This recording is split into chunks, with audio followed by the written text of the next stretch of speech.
Well, good morning, West Ham fans. And it could be a very good morning for our Brazilian Magnifico.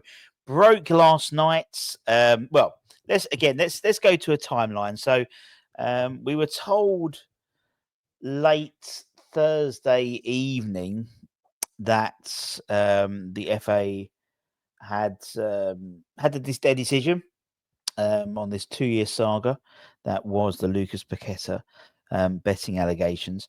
And we were due the response on Friday. And then Friday came and went, really. Past 5 o'clock, the likelihood was nothing was going to happen. And then on Friday night, probably about like 10 o'clock, maybe 9 o'clock, 10 o'clock, a article written by Matt Loughton and Martin Ziegler in the Times basically said that Lucas will be cleared of all FA spot fixing charges. Now, again, nothing 100% official yet. And, we know the FA run at a glacial pace. But the Times cited sources with knowledge of the case and various other sources, Claret and Hugh, I think X also, have heard the same from other sources close to the player. It's not from the club, but for the player itself. The official announcement is now expected to be made next week in what is sure to be a very embarrassing time for the FA. Huge relief for obviously Paqueta and his family, and for West Ham to some extent as well. It's a double-edged sword, this, really. There's the personal aspects in terms of the player and his career, and then there's our ability to keep 𝙋𝘼𝙌𝙀𝙏𝘼, which I think, to be honest, isn't going to happen. And maybe later on today will be the last time we'll see 𝙋𝘼𝙌𝙀𝙏𝘼 in a West Ham shirt, potentially, with the boys playing Man United at midnight tonight. So going into Sunday morning, we'll be trying to do a watch long if I can keep awake. Paqueta's legal fees are estimated to cost him about £1 million, and the FA will be facing a compensation claim to recover those fees. And terribly embarrassing time for the FA. Now, as I said, it's been a strange week. If we categorize everything we've done this week, it's been a strange week. 𝙋𝘼𝙌𝙀𝙏𝘼. Also, if we started from Saturday last week, Kyle Walker-Peters signing, despite the fact that Potter didn't want him, apparently. And then we've had the Callum Wilson debacle. And then we've had bids in for players. Harvey Elliott maybe.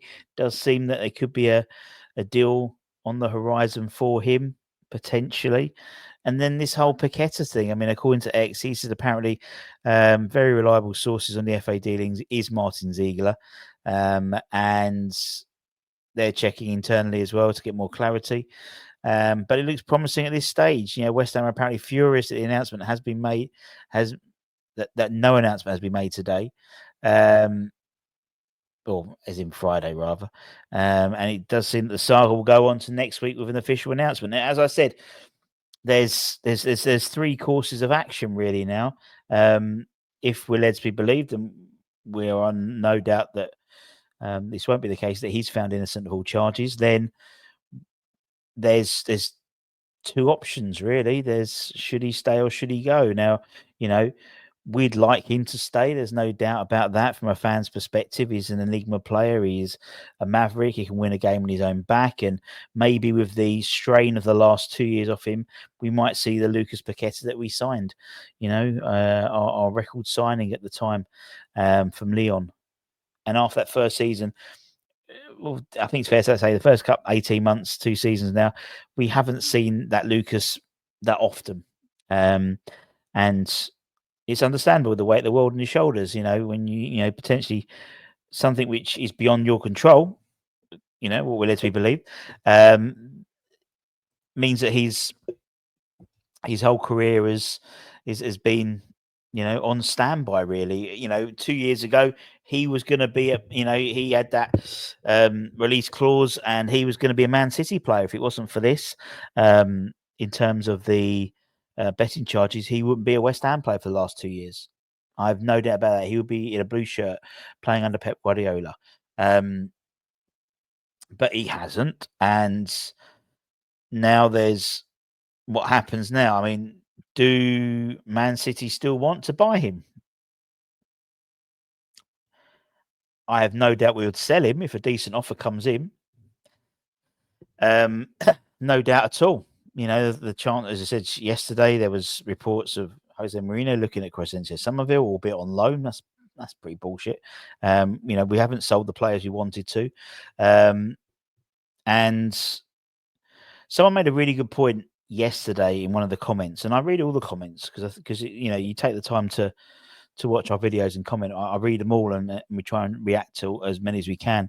But there was so many yesterday. But I was reading through them. One made a really good point in that,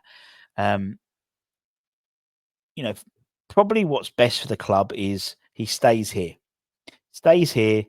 weight off his shoulders, absolutely rips Premier League a new one. Do you know what I mean? Back to that Lucas Paqueta, back to that swagger, and come January, the likelihood is, I think there'll be more of a desire for him to go back to Brazil than necessarily stay in the UK and stay in the Premier League. The Brazilian league runs pretty much calendar year-ish, so they tend to do their dealings in the January transfer window, when it's just about to kick off in terms of the new season. He could then go back to Flamengo and maybe even command a bigger price tag than necessarily he will be now. I mean, I'd love him to stay and see the rest of his contract out. But for me, head and heart, in terms of the head, I can totally understand how he's like, look, this has been a fucking nightmare. I just want to go. I want to get out. I want to go back to Brazil. It's a World Cup year. I want to get back, playing. And the Brazilian, public miss him when he hasn't been picked for the national squad. And so that could probably suit all parties and move back to maybe Flamengo interested about him. Whether we'd get the money for what we wanted is another question. But it's sort of closed one door, but opened another door in terms of that uncertainty now. If 2 weeks ago we were told that we could probably not look at getting a decision until maybe February, and therefore we would have had him for the whole season. In that, obviously, he missed the January transfer window, and even if he was found guilty, he would have appealed, and the decision was maybe made in the summer of 2026 anyway. But that's not happened now. So I would assume, knowing Potter and his supercomputer and Carl's supercomputer, that they've got eventualities set up. They've got an eventuality in terms of, for me, if Paqueta then decides, right, okay, I want to go back to Brazil, I wouldn't stand in the guy's way. I totally understand it. In the same way that we didn't stand in the way when Craig Dawson wanted to go back up north. And then that could open up the possibility for someone like Harvey Elliott, because, that would free up his wages, but also a bit more money in the kitty. And, it could be let's be believe a loan fee of an obligation to buy is what we're offering, but maybe the loan fee could be increased and then the obligation could be decreased in terms of next year. If you pay more up front, so to speak, like you do your mobile phone, you pay, a bit more than nothing, and it means your bill at the end's a lot cheaper. I don't know. I genuinely don't know, but I am 90% sure tonight will be the last time we probably see Lucas Paqueta in a West Ham shirt. I think. Just because, or maybe, okay, I'm going to say the penultimate time, because actually the next game I think is on Wednesday. And even if we hear back on Monday, Tuesday, probably more likely Monday, then yeah, okay, let's rephrase it. I don't think we'll see him at the London Stadium in a West Ham shirt ever again. We'll say that, because obviously then we don't play until Lille on the 9th of August. That's about 2 weeks, something like that. I think you're more likely to. But let me know what you think. I think there's a head and heart discussion here. Player welfare. In terms of just the mental toll on him. I can totally understand if he goes, fuck it. FA have done me a fucking dirty here. I'm going to sue the shit out of them, and I'm going to go back to Brazil. And I wouldn't stand in the lad's way because he's a family. He's got kids. It's his job. It is his job. We love West Ham. It's our passion. It's our hobby. It's his job.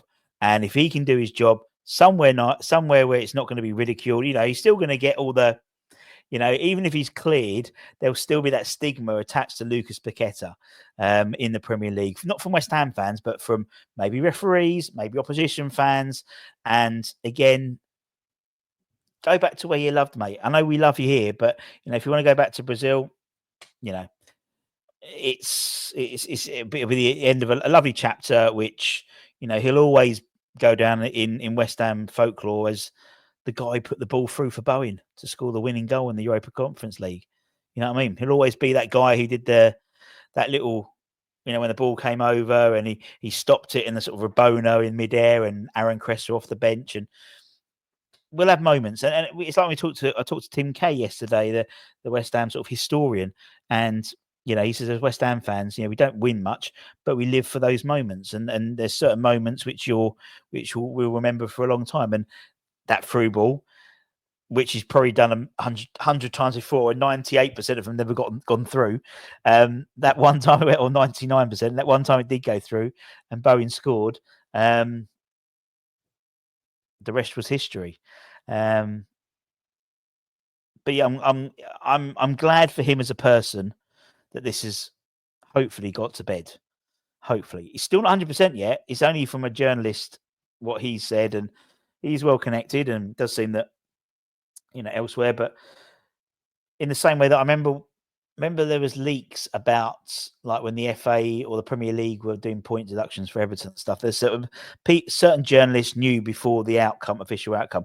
And I think it's the same case here. So, yeah, hope you have a lovely Saturday. We'll have hopefully, might put my head down for a couple of hours tonight, actually, before the game. But if not, it'd be quite funny just watching me like waking up, falling asleep, and catching myself.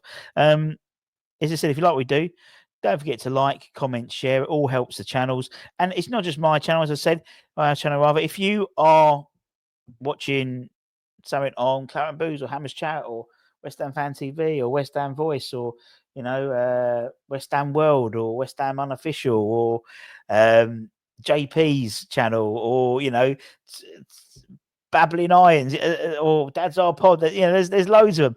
You don't really understand how much a thumbs up, a comment really sort of helps them, helps us, helps the algorithm, but also us as a little, I've had some lovely comments recently, some new subscribers saying they've just found the channel and they really like it, and it gives everyone a boost. We've all got or most of us have got full-time jobs which aren't West Ham content creators, so it's our hobby. So it's nice when people sort of, similarly, we love being challenged. I love being challenged, and yeah. Anyway, why am I being so lovey-dovey?